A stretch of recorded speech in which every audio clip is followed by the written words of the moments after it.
والصلاة والسلام على خاتم الأنبياء والمرسلين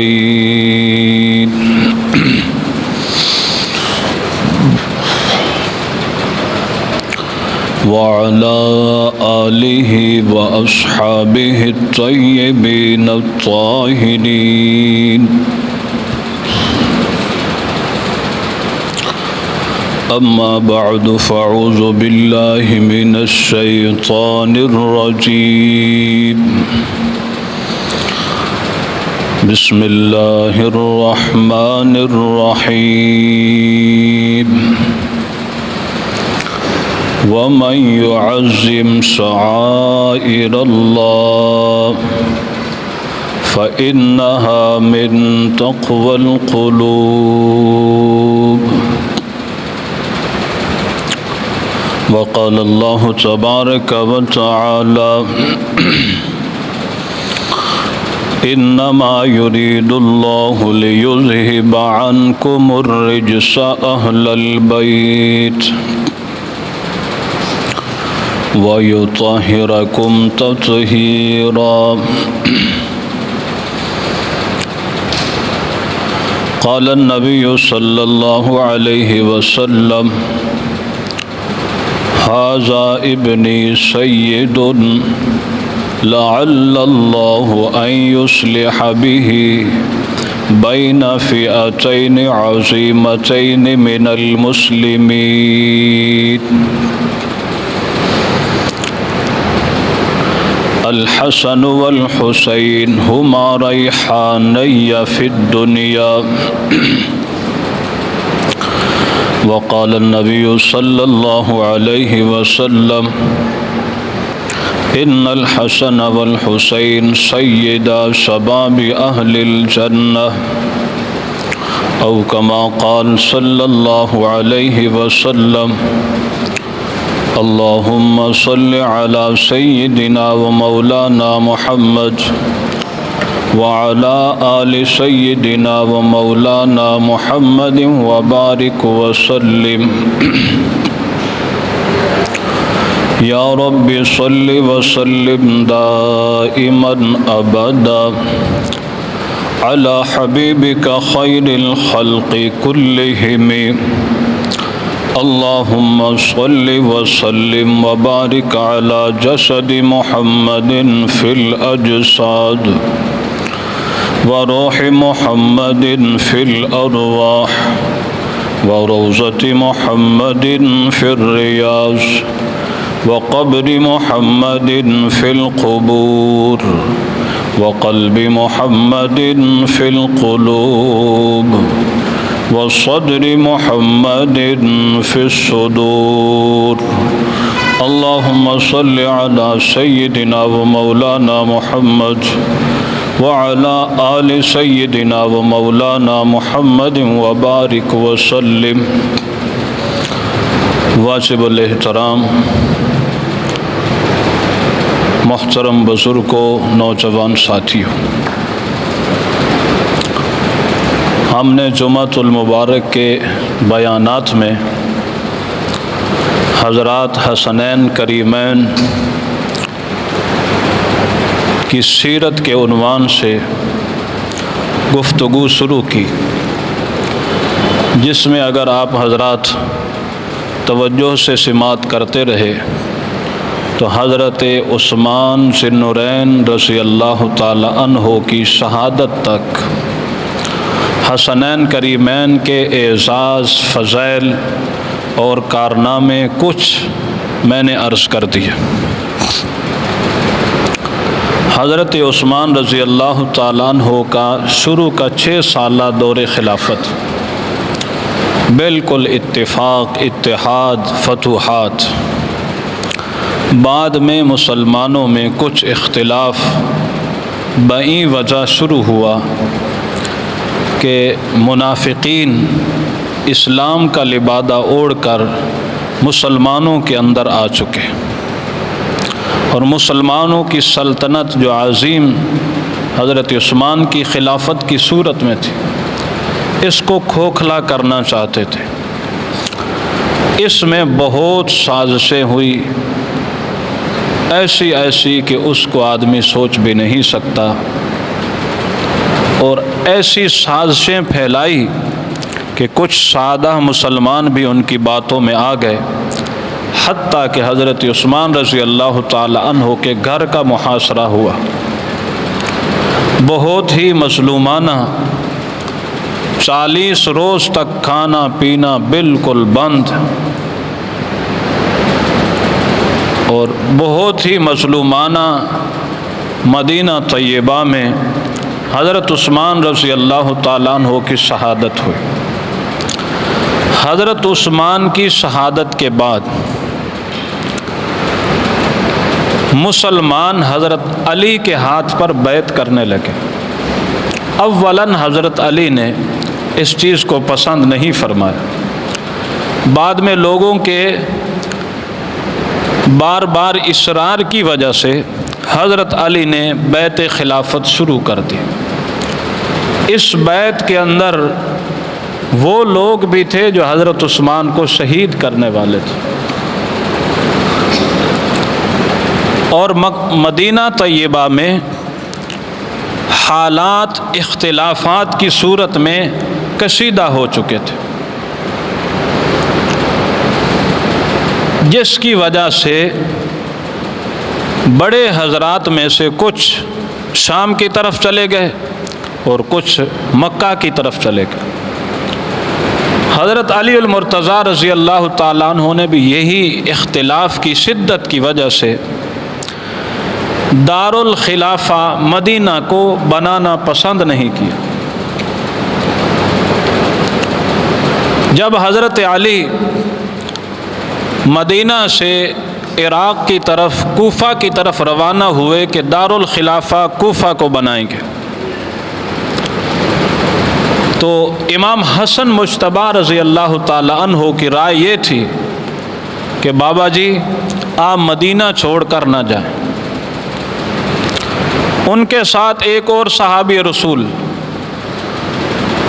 جلیل القدر اور سابقین میں شمار سید مغیرہ بن شعبہ رضی اللہ تعالی، انہوں نے بھی یہی درخواست کی کہ آپ مدینہ نہ چھوڑیں، اگر آپ مدینہ کو چھوڑتے ہیں تو بعد میں خلافت پھر مدینہ کی طرف نہیں آئے گی، جہاں کوئی حاکم ہوگا وہی دارالخلافہ بنے گا۔ حضرت علی المرتضیٰ رضی اللہ تعالی عنہ پھر بھی سفر کیا، کوفہ کے قریب جب پہنچے تو حضرت امام حسن مجتبی اور حضرت عمار ابن یاسر رضی اللہ تعالی عنہما کو قاصد بنا کر بھیجا اور اپنے آنے کے مقاصد بیان کیے کوفہ والوں کو کہ میں اس لیے آ رہا ہوں کہ اب آپ لوگ میری خلافت پر میری بیعت کریں۔ تو یہ حضرات آئے، انہوں نے آ کے لوگوں کو اس پر آمادہ کیا، اور ان کے آمادگی پر لوگوں نے حضرت علی المرتضیٰ کے ہاتھ پر بیعت خلافت کی۔ تو یہاں بھی امام حسن مجتبی کا بڑا کارنامہ ہے۔ یہاں حضرت علی نے جب خلافت قائم کر لی، یہاں کے لوگوں نے بیعت کر لی، اور بہت سارے علاقے مسلمانوں کے اسلامی مملکت وہ حضرت علی سے بیعت نہیں، ابھی تک بیعت نہیں کی۔ شیر خدا رضی اللہ تعالیٰ عنہ بیعت پر اصرار کر رہے تھے کہ اگر بیعت نہیں کرتے تو ہم ان سے قتال کریں گے۔ یہاں بھی امام حسن مجتبی رضی اللہ تعالیٰ عنہ کا کردار ہے کہ والد گرامی کے سامنے رائے پیش کی، بابا ضروری نہیں کہ سارے لوگ ابھی فی الفور آپ کی خلافت پر بیعت کر لیں، اور اگر نہیں کرتے تو آپ ان کو قتل کریں، یہ ہرگز فیصلہ نہ کریں، حالات ایسے ہیں بہت سارا نقصان ہوگا۔ تو حضرت علی المرتضیٰ نے ان کی اس رائے پر بعد میں مسلمان جو بیعت کے لیے ابھی تیار نہیں تھے، حضرت علی رک گئے، ان سے قتال نہیں کیا۔ یہاں بھی کردار حسن مجتبیٰ کا نرالا ہے۔ مسلمانوں کی وہ کشیدگی اس درجے بڑھی کہ سیدہ عائشہ حج کے لیے تھی، جب مدینہ آئی پتہ چلا حضرت عثمان شہید ہو گئے، معلوم تو وہیں ہو چکا، اور جن لوگوں نے حضرت عثمان کو قتل کیا وہ حضرت علی کی بیعت کر چکے ہیں، اور حضرت علی نے ابھی تک قصاصاً ان کو قتل نہیں کیا۔ سیدہ عائشہ طیبہ رضی اللہ تعالی عنہا وہاں سے اونٹ پر سوار ہوئیں اور حضرت علی کے پاس اس لیے آئیں، اور ایک بڑا قافلہ ان کے ساتھ آیا کہ آپ نے بیعت تو کر لی، آپ خلیفہ ہو چکے، لیکن حضرت عثمان کو قتل کرنے والوں کو قصاصاً قتل نہیں کیا گیا۔ اس میں حضرت علی کا موقف بھی واضح تھا کہ ابھی تک بندے نامزد نہیں تو میں کیسے قتل کروں۔ بہرحال اس سلسلہ میں سیدہ بھی تشریف لائیں، اور حضرت علی کے ساتھ بھی بہت بڑا قافلہ تھا۔ اب یہ اتحاد کی صورت اختیار کر رہے تھے، اتحاد کی صورت تھی، لیکن یہی سازشی لوگ جو حضرت عثمان کو قتل میں ملوث تھے، انہوں نے ایسی سازش کی کہ رات کی تاریکی میں، بڑا لشکر ہے، اس میں 30,000 کے قریب تو لوگ شہید ہوئے، مسلمانوں کا بہت نقصان ہوا۔ اس رات کی تاریکی میں یہ لوگ دونوں گروہوں کے اندر گھس چکے۔ یہ جو خارجی لوگ تھے، یہ جو باغی لوگ تھے، جو حضرت عثمان کو قتل کرنے اور اس طرح انتشار ڈالنے والے تھے، یہ دونوں گروہوں کے اندر ان کے افراد موجود تھے۔ رات کی تاریکی میں جب انہوں نے دیکھا ان کی تو صلح ہو رہی ہے اور اتفاق ہو رہا ہے، پھر ہم نہیں بچیں گے، تو رات کے وقت تاریکی میں حملہ کر دیا۔ اب ایک قافلہ سمجھ رہا ہے کہ انہوں نے حملہ کیا، اور یہ سمجھ رہے کہ انہوں نے حملہ کیا۔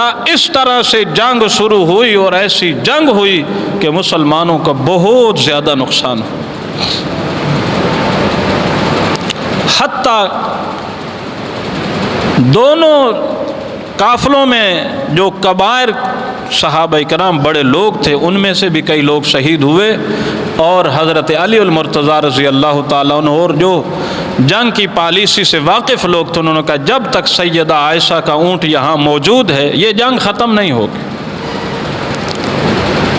بہرحال میں اس کو مختصراً عرض کرتا ہوں، یہ مشاجرات صحابہ ہیں، یعنی صحابہ کرام کی آپس میں جنگ، اس کی سازش، اس کی وجہ یہی باغی لوگ اور یہی منافقین اور یہ یہود کے چربا تھے، یہودی لوگ تھے، اسلام کا لبادہ اوڑھا، انہی کی سازش سے یہ جنگ ہوئی۔ بہرحال یہ جنگ ختم ہوئی، اس کو جنگ جمل کے نام سے یاد کیا جاتا ہے۔ یہاں بھی حسنین کریمین کا یہ اعزاز کہ جب سیدہ کا اونٹ واپس جا رہا تھا، حضرت علی المرتضیٰ رضی اللہ تعالیٰ عنہ کافی مسافت پیدل چلتے رہے اونٹ کے ساتھ، اور اس کے بعد حسنین کریمین سے فرمایا اماں جی کو اپنی حفاظت اور سکوٹی میں رخصت کر کے آئیں، تو حسنین کریمین بھی پیدل چلتے رہے، اور اس کی کئی میل مسافت لکھی ہے، کئی میل تک اماں کے ساتھ پیدل چلتے رہے۔ یوں اماں کی حفاظت کا انتظام بھی حسنین کریمین نے فرمایا۔ یہ حضرت علی کے دور کی بات ہے۔ پھر جنگ صفین، حضرت امیر معاویہ شام میں تھے، یہ حضرت عثمان بنو امیہ کے ہیں، حضرت امیر معاویہ بنو امیہ کے ہیں۔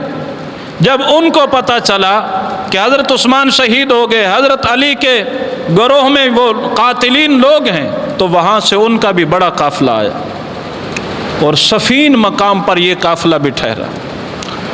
یہاں بھی وہی صورت ہوئی، اور اس میں بڑے تاریخی بول حضرت امیر معاویہ کے، جب دیکھا کہ مسلمانوں کے دو لشکر آپس میں ٹکرا رہے ہیں، تو اس وقت عیسائیوں نے، عیسائی دنیا میں بہت تھے، رومیوں نے، روم یہ عیسائیوں کا گڑھ ہے، انہوں نے کہا، حضرت امیر معاویہ کو قاصد بھیجا، خط لکھا کہ آپ مقابلہ کر رہے ہیں تو اگر ہماری تعاون کی ضرورت ہے ہم آپ کے ساتھ ہوں گے۔ تو اس پر حضرت امیر معاویہ کے تاریخی بول تھے اور فرمایا، اور رومی کتے کیا سوچ رہا ہے، اگر تو حضرت علی کی طرف بڑھا سب سے پہلے تیرا قلع کما کرنے والا امیر معاویہ ہوگا۔ یہ محض ایک انتشار تھا، باقی حضرات صحابہ کرام آپس میں رحماء بینہم کی تصویر تھے۔ یہ اللہ کا قرآن ہے اور حق اور سچ ہے۔ اسی طرح سے رات کو پھر ان سازشی لوگوں نے دیکھا کہ یہ معاملہ تو پھر وہی بن گیا۔ رات کی تاریخ 3 مہینے تک خط و کتابت چلتی رہی، حضرت امیر معاویہ کی طرف سے خط آتا ہے، حضرت علی کی طرف سے خط آتا ہے، اتحاد و اتفاق کی صورتیں بن رہی ہیں۔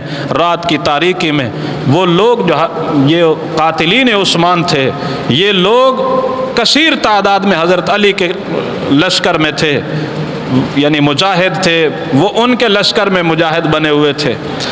ان کا ایک گروہ رات کی تاریکی میں حضرت امیر معاویہ کے قافلے میں چلا گیا اور رات کی تاریکی میں تیر شروع کر دی۔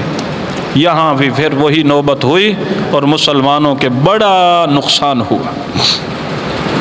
اس کے بعد یہاں حسنین کریمین کا کردار یہ ہے کہ حضرت علی المرتضیٰ کے ساتھ ان کے دائیں بائیں یہ بازو تھے، اور صفین میں اور جمل میں یہ جو لشکر کشی ہوتی ہے اس کا پہلا دستہ جو ہے اس میں امیر حضرت حسین تھے۔ بہرحال حسنین کریمین کا یہاں بھی یہ کردار ہے کہ صف اول میں نظر آتے ہیں، اپنے والد گرامی کے دائیں بائیں بازو ہیں، اور ذہانت ہے، حکمت ہے۔ اللہ کی قضا، حضرت علی المرتضیٰ رضی اللہ تعالیٰ عنہ پر حملہ ہوا، حضرت علی بھی شہید ہو گئے۔ جب حضرت علی شہید ہوئے، جب ان پر حملہ ہوا، ابھی شہید نہیں ہوئے، زخمی تھے، لوگوں نے کہا اپنے بعد خلافت کے لیے بیٹے کو مقرر کر دو۔ تو شیر خدا کے یہ تاریخی الفاظ ہیں۔ یہ لوگ تقوی اور طہارت کے تزکیہ کے پہاڑ لوگ تھے، مفاد پرست یا اقربا پروری کی باتیں ان کی طرف منسوب کرنا یہ سب سے بڑا دجل ہے۔ فرمایا بعد میں مسلمان جس کو بہتر سمجھیں فیصلہ کر لیں۔ لوگوں نے حضرت علی اور مرتضیٰ رضی اللہ تعالی عنہ کے ہاتھ پر ان کی شہادت کے بعد حضرت حسن مجتبیٰ کو خلیفہ مقرر کیا، ان کے ہاتھ پر بیعت کر لی۔ لیکن مسلمانوں میں وہ اختلاف اسی طرح تھا۔ ادھر شام میں حضرت امیر معاویہ کے ساتھ بہت لوگ تھے، بڑا قافلہ تھا۔ ادھر کوفہ میں، عراق کے علاقہ میں حضرت حسن کے ہاتھ پر بیعت۔ اب پھر دونوں طرف سے قافلے آمنے سامنے۔ حسن مجتبیٰ کا دور خلافت تقریباً 6 ماہ ہے۔ حسن مجتبیٰ کسی صورت میں بھی جنگ نہیں چاہتے تھے، اور حالات ایسے کشیدہ ہو چکے تھے کہ امام حسن مجتبیٰ سمجھ چکے کہ میرے والد گرامی کو قتل کرنے والے یہی لوگ ہیں، انہی کی سازشوں سے شہید ہوئے۔ ان کا زور اس درجے تھا کہ حسن مجتبیٰ نکلے بغیر گزارا نہیں تھا۔ حسن مجتبیٰ بھی قافلہ لے کر نکلے۔ یہ قافلہ ایک جگہ ٹھہر گیا، ادھر سے حضرت امیر معاویہ کا بہت بڑا قافلہ، ادھر حسن مجتبیٰ کے ساتھ بھی بہت بڑا قافلہ۔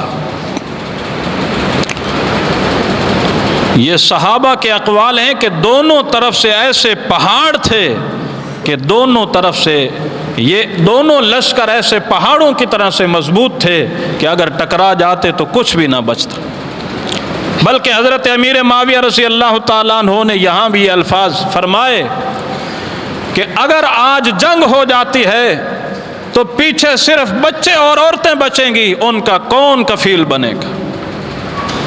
اس لیے یہاں جنگ نہیں ہونی چاہیے۔ حضرت امیر معاویہ نے حضرت حسن کے ساتھ جو معاملات کوفہ اور عراق کے لوگوں نے کیے، ان سے وہ بیزار ہو چکے تھے۔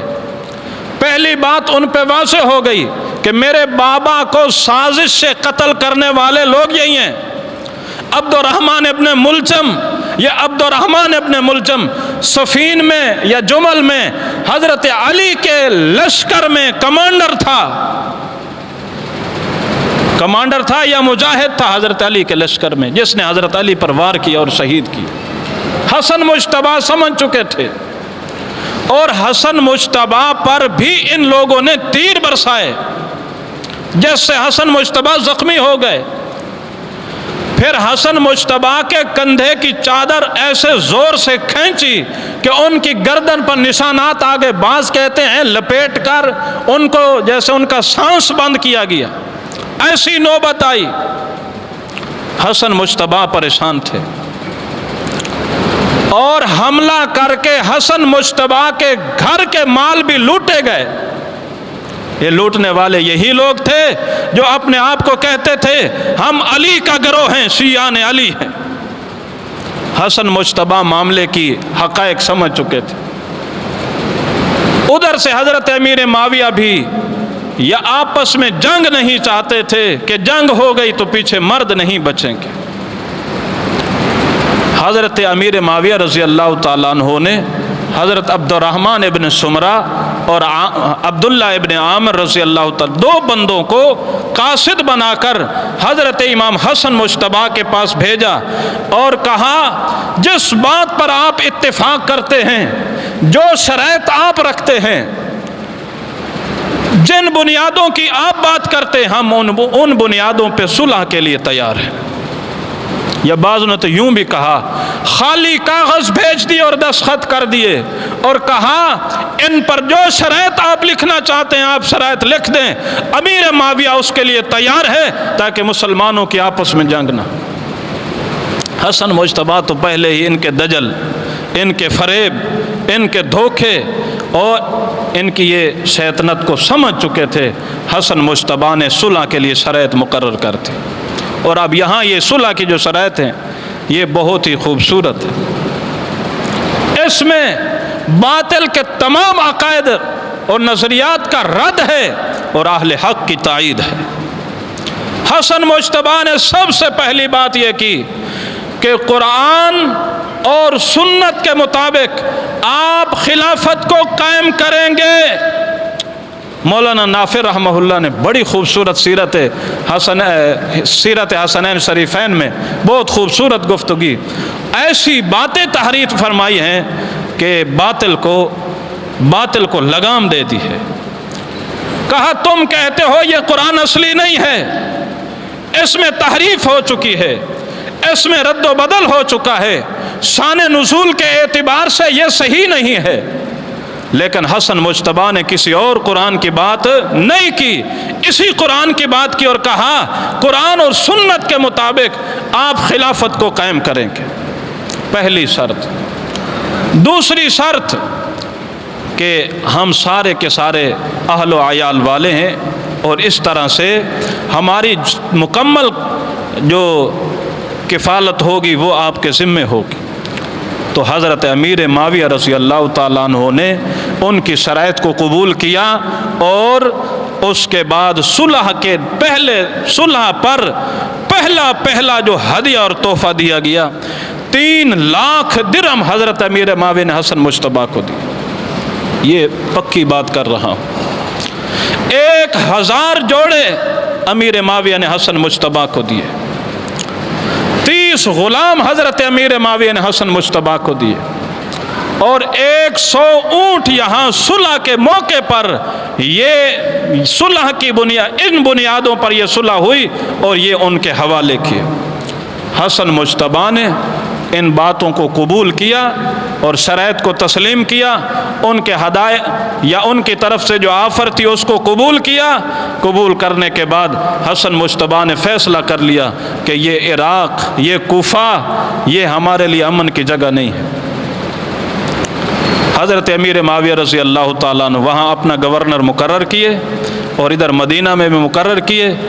اس طرح سے جو حضرت عثمان کے آخر دور سے مسلمانوں میں آپس میں اختلاف شروع ہوا، حضرت علی کے دور میں چلتا رہا، حسن مجتبیٰ کے زمانے خلافت میں رہا، آج حسن مجتبیٰ کے ہاتھ پر وہ سارا اختلاف ختم ہوا، اور آقا کریم علیہ الصلوۃ والسلام نے اپنی حیات میں فرمایا تھا ھذا ابنی سید لعل اللہ ان یصلح بہ بین فئتین عظیمتین ان یصلح بہ فئتین عظیمتین من المسلمین، میرا وہ یہ صاحبزادہ، میرا یہ شہزادہ، یہ میرا وہ بیٹا ہے کہ اللہ جل شانہ اس کے ہاتھ پر مسلمانوں کے دو عظیم گروہوں میں صلح کروائے گا۔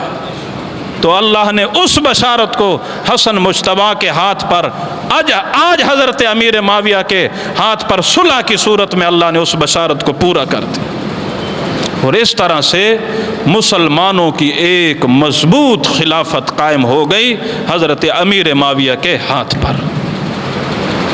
کہیں کوئی اختلاف نہیں، کہیں کوئی مختلف نہیں۔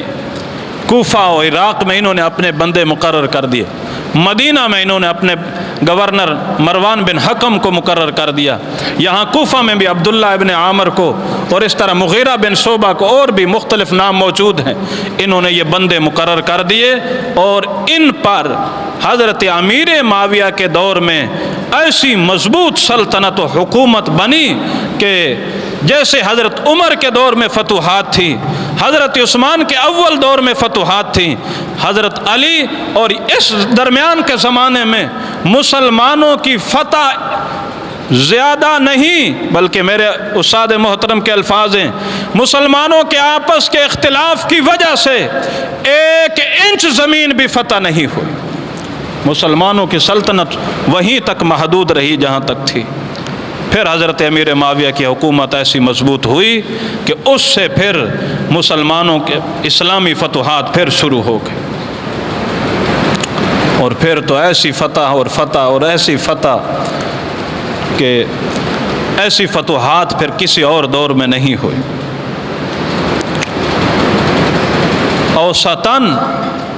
اوسطاً زمینی اعتبار سے فتوحات کو اگر پیمائش کیا جائے تو ایسی فتوحات، جتنی فتوحات حضرت امیر معاویہ کے دور میں زمینی اعتبار سے، اس طرح سے فتح کسی دور کے اندر بھی اسلام کی فتح اور اسلامی حکمرانی قائم نہیں ہوئی۔ اور اس دور میں جو وظائف انہوں نے مقرر کیے، حضرت حسن مجتبیٰ حسین شہید کربلا کا سالانہ وظیفہ حضرت امیر معاویہ کی طرف سے 36 ہزار درہم سالانہ ان کا وظیفہ تھا۔ سب سے زیادہ وظیفہ حسنین کریمین کا تھا۔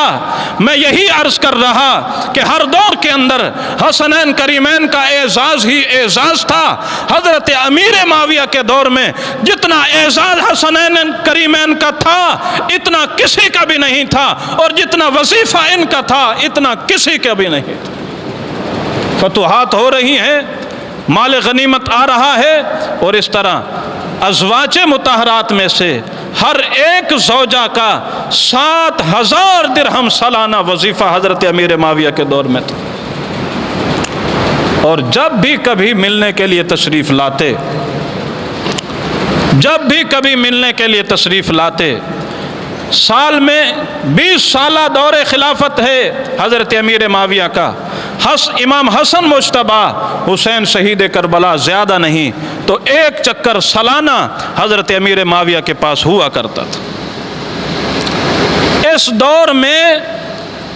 دور کے اندر اللہ اکبر، جب بھی حضرت حسن مجتبیٰ یہاں آتے تو حضرت امیر معاویہ کی طرف سے 1,00,000 درہم ان کے لیے ہدیہ ہوا کرتا تھا۔ تو اس طرح میں نے عرض کیا، حسنین کریمین ہر دور کے اندر ان کا اعزاز و اکرام تھا، ہر دور کے اندر عزت ہی عزت تھی، اکرام ہی اکرام تھا۔ حضرت امیر معاویہ کے دور میں بھی ان کا سب سے زیادہ عزت اور اکرام تھا۔ یہ اہل سنت والجماعت کے ہاں جب حضرت امیر معاویہ رضی اللہ تعالیٰ عنہ کی وفات ہوئی، آخری بات عرض کرتا ہوں، وفات ہوئی تو وفات کے بعد یزید کو خلیفہ بنایا گیا، امیر بنایا گیا، ان کے ہاتھ پہ بیعت ہوئی تو حضرت امام حسین، حضرت حسن وفات پا چکے تھے، امام حسین اس وقت حیات تھے، تو امام حسین رضی اللہ تعالیٰ عنہ، کوفہ کے لوگوں نے کہا کہ آپ تشریف لائیں، ہم ان کو خلیفہ اور امیر نہیں مانتے، ہم آپ کے ہاتھ پر بیعت کریں گے۔ اب کوفہ کے ان لوگوں کی جن کا نعرہ تھا ہم علی کا گروہ ہیں، ان کی ساری سازشیں اس وقت کے کبائر حضرات سمجھ چکے تھے، جس کی وجہ سے حضرت حسین رضی اللہ تعالی عنہ کو بار بار کہہ رہے کہ آپ مت جائیں۔ یہ وہی لوگ ہیں جنہوں نے آپ کے والد کو شہید کیا، تو حضرت علی کو قتل کرنے والے، شہید کرنے والے کون تھے؟ آج ہم پر بات کرتے ہیں، اہل سنت پر بات کرتے ہیں، جبکہ یہ فائنل بات ہے، حضرت علی کو بھی شہید کرنے والے یہی لوگ تھے، حسن مجتبیٰ پہ حملہ کرنے والے یہی لوگ تھے، حسن مجتبیٰ کا مال چھیننے والے یہی لوگ تھے، حسن مجتبیٰ کے گلے کے اندر گردن کے اندر چادر ڈال کر گھسیٹنے والے یہی لوگ تھے، اور حتیٰ کہ حسن حسین شہید کربلا کو بھی شہید کرنے والے یہی لوگ تھے۔ اسی وجہ سے بڑے صحابہ کرام، یہ تو اللہ کا نظام تھا، قدرت میں پہلے سے یہ فائنل ہو چکا تھا، ہونا تھا، لیکن بڑے صحابہ کرام حضرت حسین کو منع فرما رہے۔ حضرت عبداللہ ابن عباس رئیس المفسرین، حضرت حسین جب آ رہے تھے پہلے تو کئی لوگوں نے کہا آپ نہ جائیں، یہ غدار لوگ ہیں، یہ دھوکے باز لوگ ہیں۔ انہوں نے کچھ اپنے طور پہ معلومات کی، مسلم بن عقیل کو پہلے روانہ کیا، انہوں نے بھی خط اس وقت تو ان کے ساتھ بھی تھے، لیکن جب حالات کی کشیدگی ہوئی سارے چھوڑ چھاڑ کے بھاگ گئے۔ امام حسین وہاں سے روانہ ہو چکے تھے۔ عبداللہ ابن عباس حضرت حسین کے سامنے آ گئے اور بار بار ان کی سواری کی لگام پکڑ کر کہتے بھائیا مت جاؤ، اور یہاں تک کہا اگر جانا بھی چاہتے ہو تو میں تمہیں واسطہ دیتا ہوں، عورتوں کو ساتھ مت لے جاؤ، بچوں کو ساتھ مت لے جاؤ۔